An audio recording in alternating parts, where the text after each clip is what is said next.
This show is sponsored by idealworkspace.com, which promotes a healthier way of working through their adjustable standing desk. Check out their latest smart adjustable standing desk at altizen.com, ALTIZEN.com.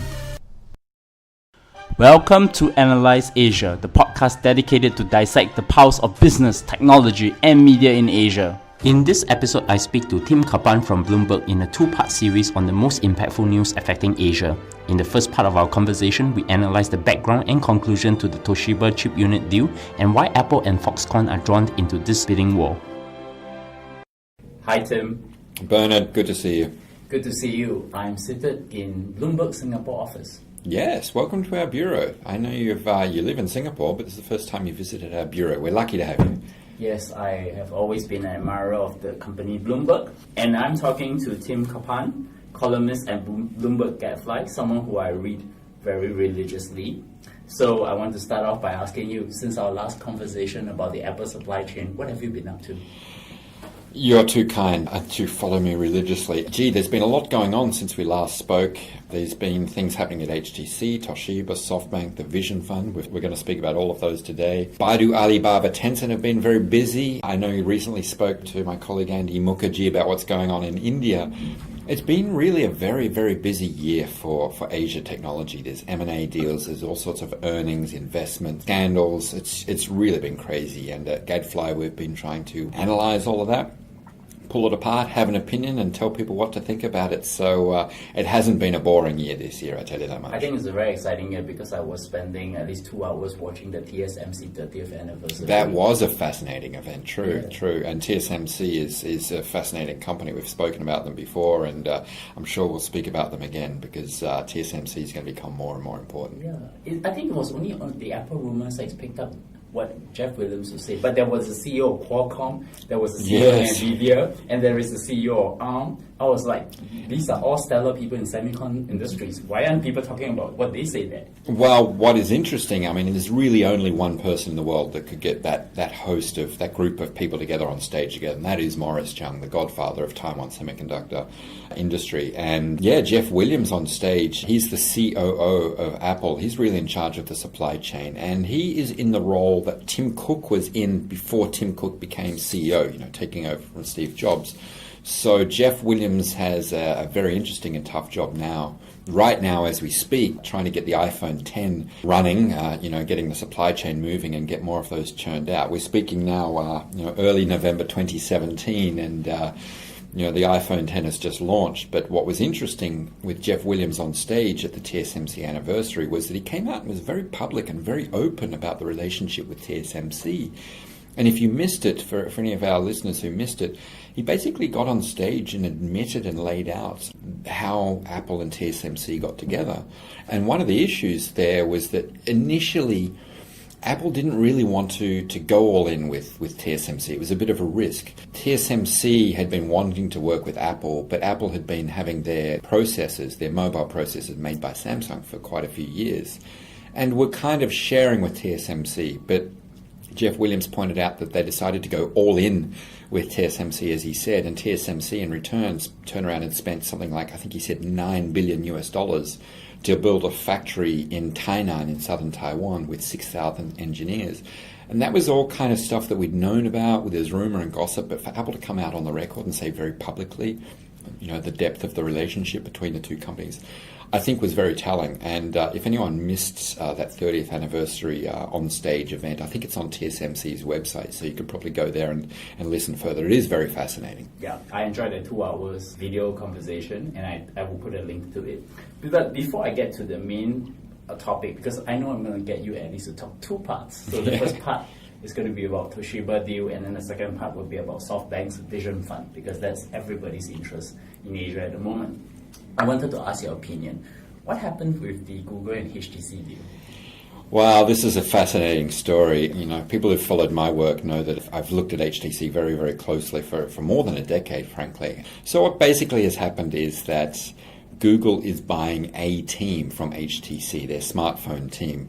People may be aware that HTC, has been in trouble for quite a few years. They've been losing money for quite a long time, but they do make smartphones, and they make pretty good smartphones. And then on the flip side of that is that Google has decided to go all in on smartphones. For quite a few years, they were doing Nexus phones. And really the Nexus model was to go to various manufacturers such as HTC or ASUS and other makers and say, what have you got? Let's bring out a co-branded phone. And so it'd be, a Google Nexus phone with HTC or ASUS or whatever. But then with Pixel, which is the new series of phones, it's really been designed from the ground up by Google. So Google's decided to double down and really go deep into hardware and really want to make a go of it. And to that end, they've decided that they want more engineers of their own. So they basically went and paid $1.2 billion to buy a team from HTC.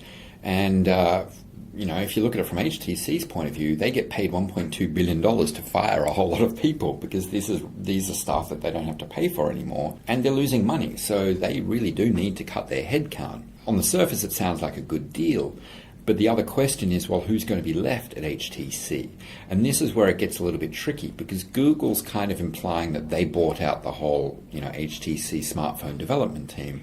And HTC's turning around and saying, well, actually, they only bought some of it. We've still got other people left and we're still going to make smartphones.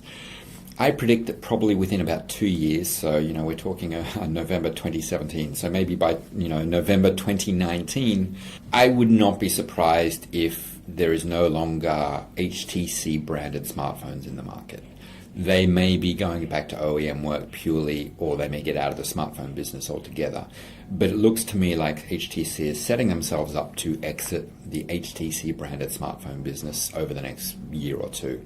And Google has snapped up a lot of the engineers that they need for doing that process. HTC gets a lot of cash, but they've also been hollowed out. So what's really going to be interesting is what's next for HTC. Part of it is Vive, their VR project. I'm very bearish on that. I'm quite skeptical that they can really make a go of it. It's going to be a very competitive business. But you know what? Let's keep an eye out and see what happens. Okay, then we'll better come to the main subject of the day, the Toshiba deal, because I have been very patient about this. We waited until the buyer is decided. Yes. So for listeners, Bernard had been coming to me for quite a while saying, let's talk about Toshiba. And I'm like, not yet, because we don't know what's happening yet. Because what's interesting is that it looked like there was one consortium that got the deal. They'd signed a memorandum of understanding. Everything was fine. Then Western Digital, who kind of has a joint cooperation with Toshiba, but it wasn't a direct cooperation because Toshiba bought a company called SanDisk. And SanDisk was the one that had the joint venture with Toshiba, and Western Digital buying SanDisk meant that Western Digital felt that it had the joint venture and it had legal rights. Look, it gets very complicated. I won't go into it too much, but the point being that the closing of this deal between Toshiba and the buyer didn't really happen. It got delayed. They sent it back. That gave the opportunity for other consortia to come in and kind of bid up again and rebid and throw it all open. And it was getting very messy, and there was a lot of leaks to media, including us and others from various sides, Western Digital, Toshiba, Foxconn. Everybody was kind of having their say publicly behind the scenes. Finally, as we speak now, it looks like the deal has been done. Bain, which is a private equity company, has signed a deal to take over a minority of Toshiba's chip unit, not all of Toshiba, just the chip unit. Toshiba, in a brilliant move of kind of financial jiu-jitsu, manages to hold on to more than 40%. And then they bring in a little-known company called Hoya, who takes a significant minority stake only in the single-digit percentage. But in doing so, Hoya plus Toshiba managed to control the company, and Bain, which was kind of taking over, actually only gets to hold on to a minority, but Toshiba gets a whole lot of cash. So at the end of the day, Toshiba did a brilliant move, and Bain, well, they can boast that they won. They beat competitors such as KKR, which is another private equity firm. Foxconn was in there, and they tried very, very hard to get in on the deal, but they also failed, and it does look like that is the final deal that'll go through. But you know what, if something changes in the next 6 months, I won't be too surprised. Okay, then I'm going to walk it back because there's a lot of drama behind this deal. So can you give an overview of Toshiba and the chip unit, which they have been trying to sell it? So basically, they didn't want to sell it. It is kind of the crown jewel of Toshiba. I mean, people may be aware that Toshiba is essentially a conglomerate. It's got a few different areas. They do white goods that a lot of people are aware of. Toshiba white goods Mostly sold in Japan, but they are elsewhere in the world. But then there's also another division, which is basically they make nuclear power stations. They have nuclear power technology, and over a decade ago, they bought a company called Westinghouse, and through that deal, they agreed to help actually build some power stations in the United States. And with the benefit of hindsight, it was a terrible deal because they were on the hook for any delays or over costs of building these two power stations in the United States. And that was a very unusual deal. Usually they would just contract to do one part of a power station, but they really decided to take on the whole task themselves, or at least guarantee it. The cost overruns basically meant that there was a lot of costs. And cut a long story short, the whole thing went bankrupt. And that meant that this nuclear energy or nuclear power arm of Toshiba was, worth nothing or even negative. And so Toshiba suddenly was in the hole on their balance sheet, and they needed to plug that hole. And the executives of Toshiba, the board and the executives, are looking around going, well, how do we plug this hole? We have to sell something. We have to raise money somehow. And the only thing of value that they could sell was the chip unit. And the chip unit makes NAND flash memory. And, that's the memory that you use in, your iPhone or various other types of solid-state drives. And it's good technology. And not many companies do this. Samsung is the most famous and the biggest that does this. But SK Hynix is another. There's a few Taiwanese that do this. But, Toshiba is kind of that once-in-a-lifetime chance for these bidders to get a chance to buy into NAND flash memory. So, of course, everybody wanted a part of it. And Toshiba didn't actually want to sell it. They just had to. It was a fire sale. They had to sell it because if they didn't plug this hole, then they'd get delisted and there'd be all sorts of other implications for the overall Toshiba business. And so that's why they had to sell it. And that's how we got into this process of them, playing off various suitors against each other. Why is the Toshiba chip unit such an asset that attracted so many bidders? There are private equity funds. Yeah. Apple is involved. Foxconn is involved. And I'm sure there are many other smaller players also involved as well.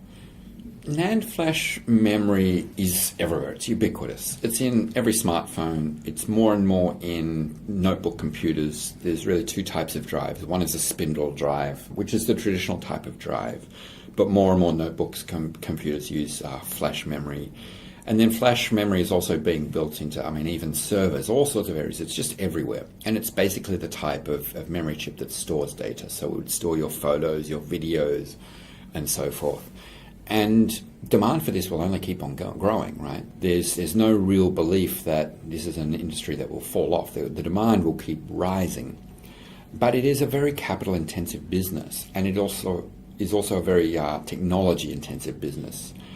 Semiconductor technology moves very, very quickly, and so you have to have great technology and a lot of capital expenditure to keep up.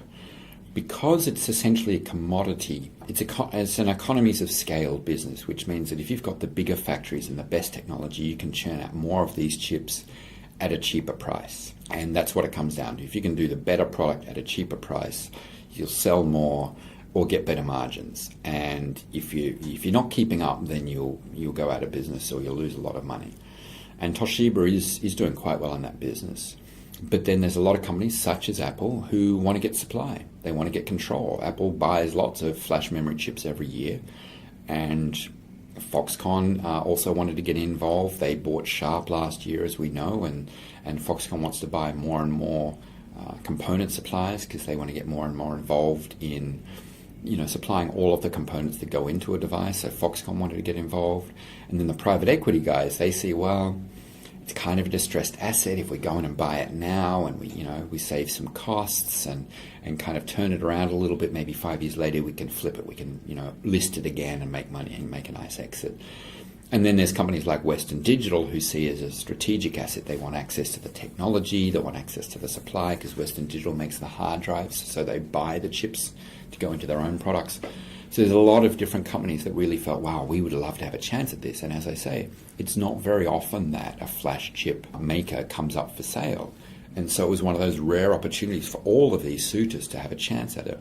And that's why it became very, very popular. So what's the chronology of this whole acquisition deal since Toshiba announced it, and why has it attracted so much media attention? One part of it is because the leaks came out to the media outlets such as Bloomberg, but how did that happen? Well, I mean, it really started about a year ago. It started the end of 2016 when we started to learn about the problems in the nuclear business and the massive costs and losses that it would be to Toshiba, the parent company.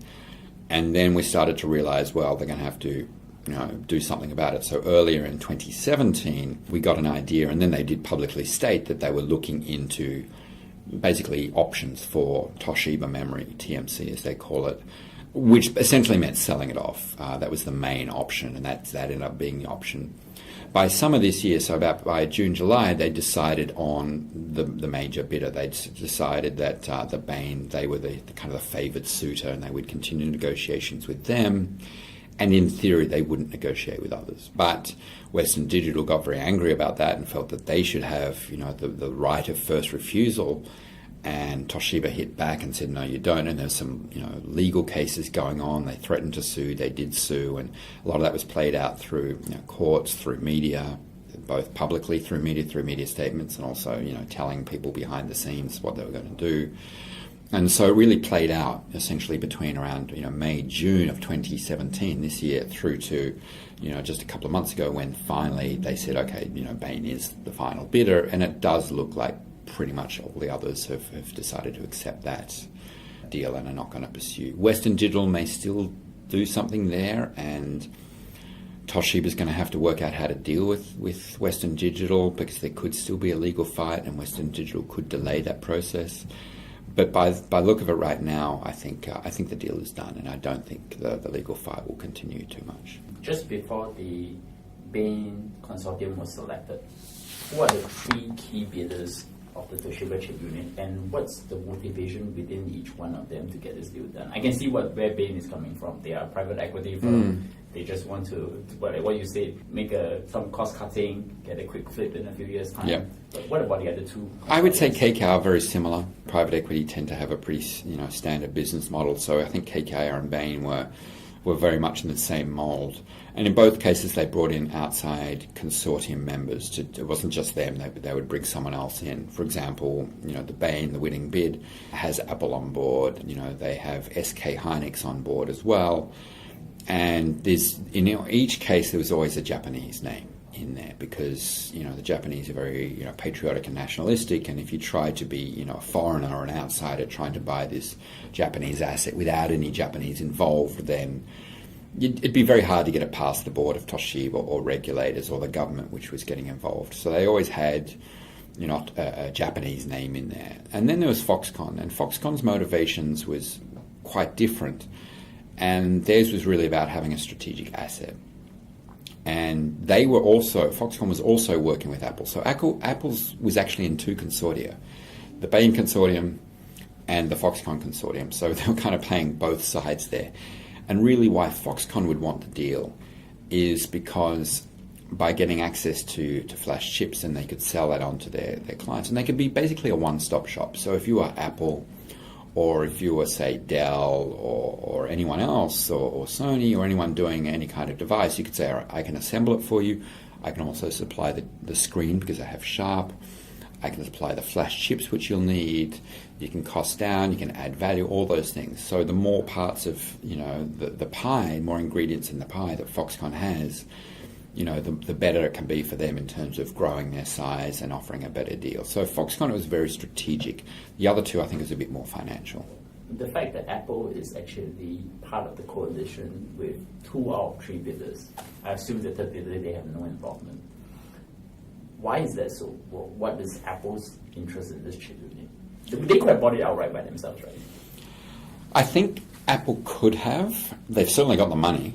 Without a doubt, they could afford to. But I think strategically it made sense for them to have others involved to spread not only the financial risk, but to make sure there was buy-in from other parts of the business. Dell is also in that consortium, I should point out. So it's Apple, Dell, SK Hynix, a couple of Japanese, financial institutions. And Toshiba itself is also holding on to its stake. So it's not part of the consortium, but Toshiba manages to hold on to, it's part of the company.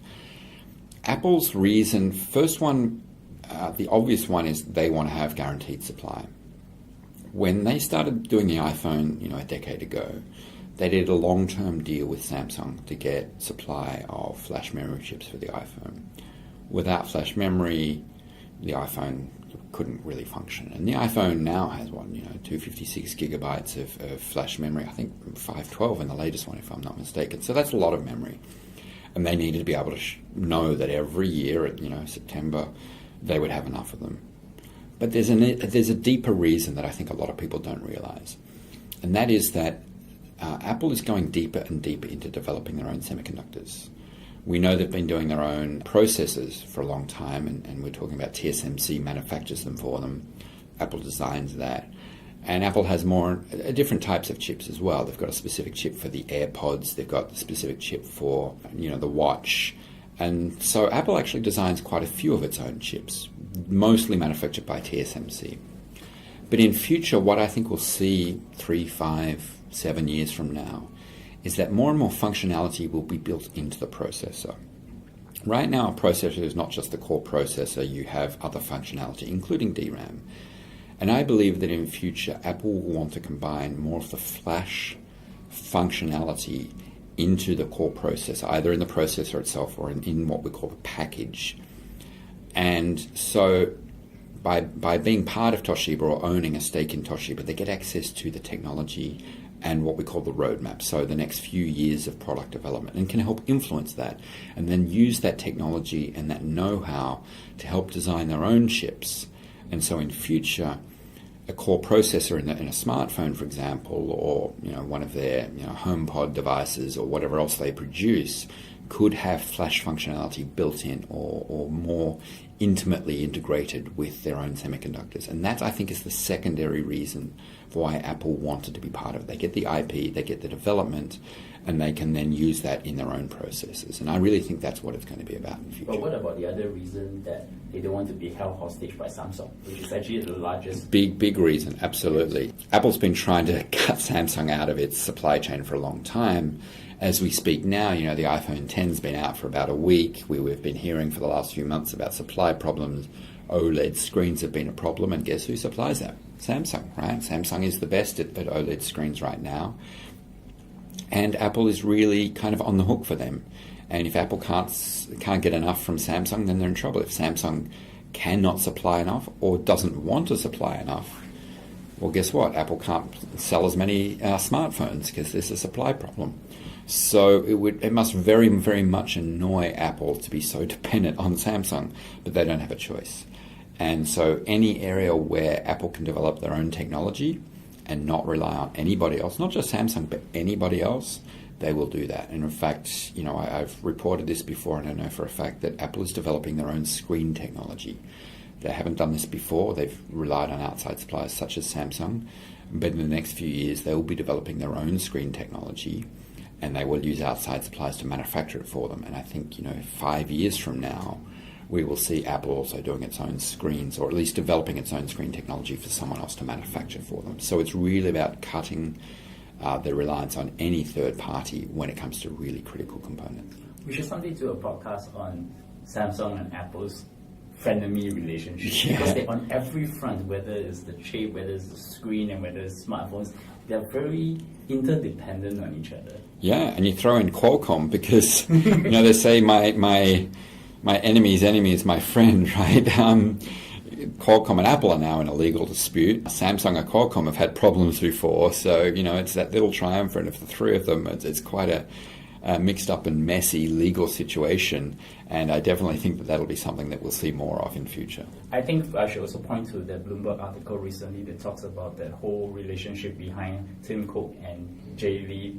on talking about how they got onto this Qualcomm lawsuit thing. Yeah, there's been some reports out that I definitely recommend people get online and read about it. It's a fascinating story. So, coming back to the Toshiba deal, the end state now is the Toshiba only sold 49.9% to the Bain Consortium, with itself holding about 40.2%, and then Hoya owning another 9.9%. Right. So what's the end game going to be for each one of them?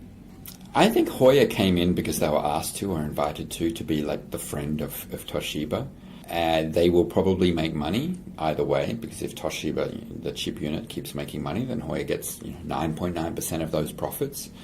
But if Bain then turns around and IPOs its stake, that would automatically give liquidity and value to Hoya's stake. And so they would get the upside from any IPO. Even if they don't necessarily sell their own stake directly, it might be just Bain Consortium selling its 40-something% of shares. Hoya would get a benefit from that. The upside for Toshiba is they get to basically, hold on to it. Instead of getting rid of the whole thing, they kind of get to have their cake and eat it too. And then, of course, Bain, as we're saying, they would get a chance to make some profits in the next few years, operating profits as they run the company, and then flip it in probably 3, 4, 5 years. Any chance that Toshiba will eventually buy out Bain?